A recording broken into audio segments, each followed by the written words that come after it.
Hey guys, Youngblood with you for your Summarize the Verse for the Around the Verse from September 14th.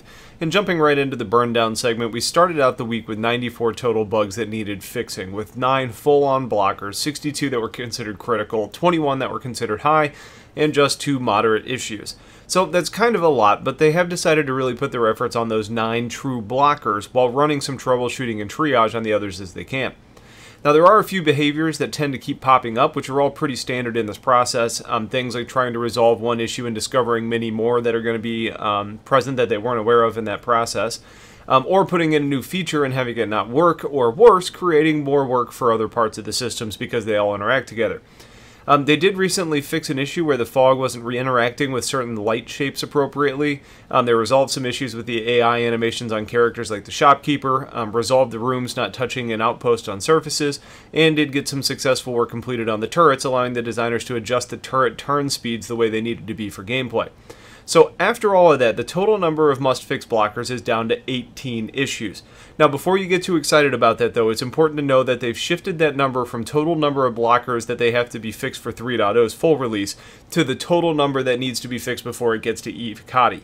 Now, that's the way it probably should have been from the beginning, since ETF is going to find a lot more and the number is just going to jump all over the place anyways, but I'm glad we're at least there now, and that number feels a lot closer to somebody actually being able to play this game pretty soon.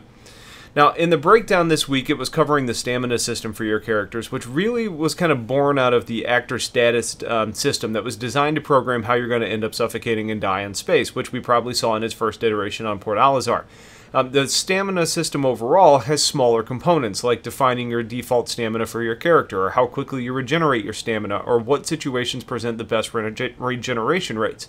Now, these all work together with other systems like atmosphere and room systems every time your character breathes to refill or kind of impact your recharge rate according to the design and the situation and the environment that you're in. They did say that your helmet works on a kind of a base level of that room system with its own purifier on board that connects to your oxygen tanks, but without that helmet on, you're just taking in whatever atmosphere is present.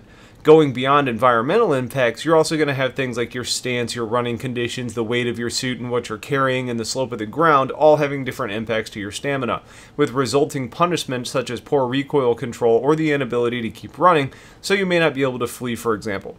Now, you'll also get some visualizations on your HUD to inform you of your player's status, but you'll get other cues like lighting conditions changing, as well as audio effects like grunting or heavy breathing being present through your ears. This overall actor status system is really the first generation of the system, and we should continue to see other layers added on for things like being poisoned or being sick or getting a disease or being drunk, and other factors like that. So that's your summary. It was a good episode. I do feel like we're getting closer to at least ETF getting their hands on 3.0. So if you have any questions, let me know. Otherwise, stay tuned for more and have a great day. Take care.